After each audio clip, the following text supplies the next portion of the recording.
Hello, my name is Jenny Fowler, and I'm here to speak to you today about a communicable disease called pink eye that is found in schools and also homes across the United States. I am hoping that my message today helps families to work with schools to create a supportive environment that protects children's health. So, what is pink eye?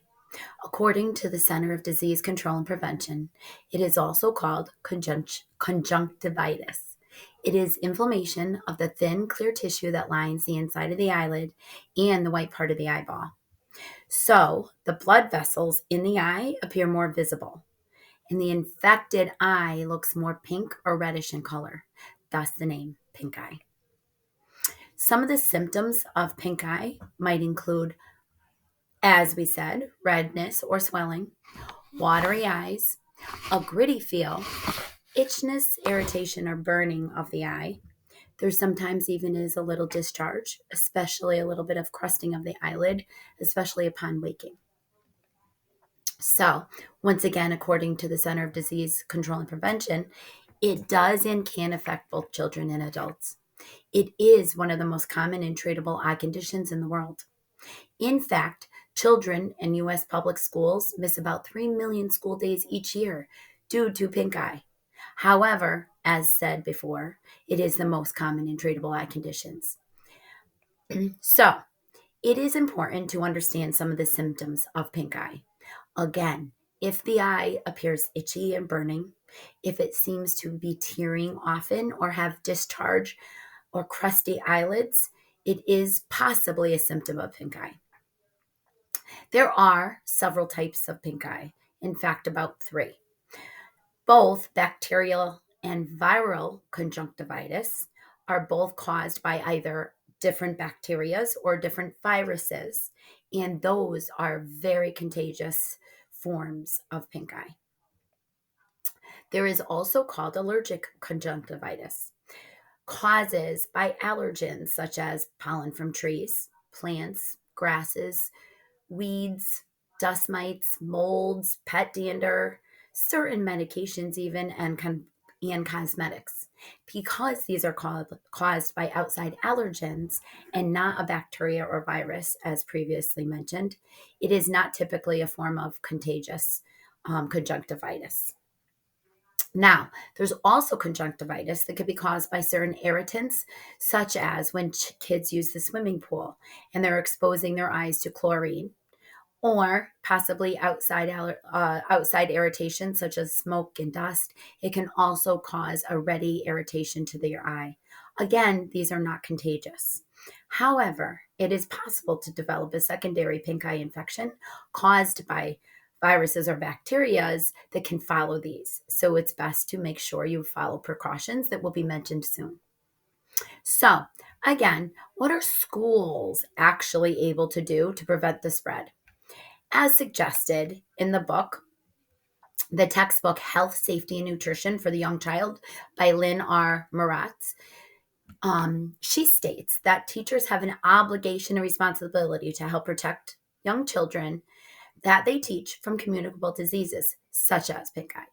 Classrooms are ideal settings for the rapid spread of many infectious conditions, and so we as teachers must practice control measures diligently to limit the spread.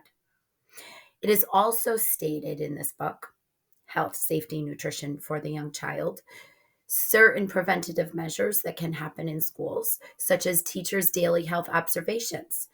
They know their children and students usually quite well, and to watch for any symptoms that seem to be different outside of the way they usually act is one of a very important precautions.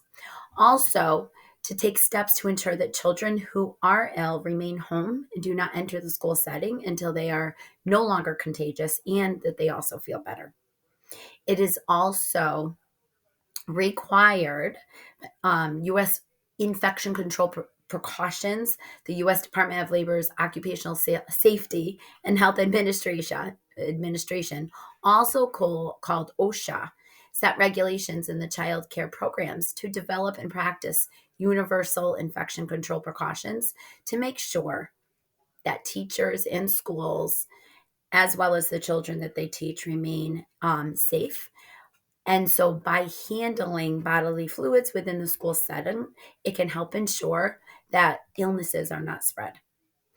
Also, it is very important before symptoms appear to take certain precautions, such as educating the young child about germs and why we wash our hands. Also, proper hand washing techniques should be practiced and discussed as far as a very important prevention of germ spreading and illness spreading. Close contact and communication with our families in a school setting, also including educational programs, is also extremely helpful and a proactive measure that schools can help take to prevent the spread.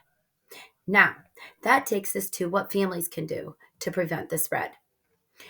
First of all, it is extremely important to make sure, even at home, you are washing hands frequently and you're teaching kids to wash hands often as well. Maybe avoid sharing things like glasses, towels, and pillows. Avoid touching eyes often. Making sure that you are throwing whatever it is that you are touching with cotton balls or certain tissues away after use. And especially in the cases of if being treated at home for pink eye, washing anything that might have come in contact with the eye, including linens, such as any of the sheets and bedding, towels, and separating those in the laundry from the regular laundry, perhaps before washing. And even maybe even keeping windows and doors closed so that the pollinating trees and plants that are outside doesn't often come inside. Also, vacuuming often might help any dust that could cause initially the allergic conjunctivitis, but that could also lead to the others.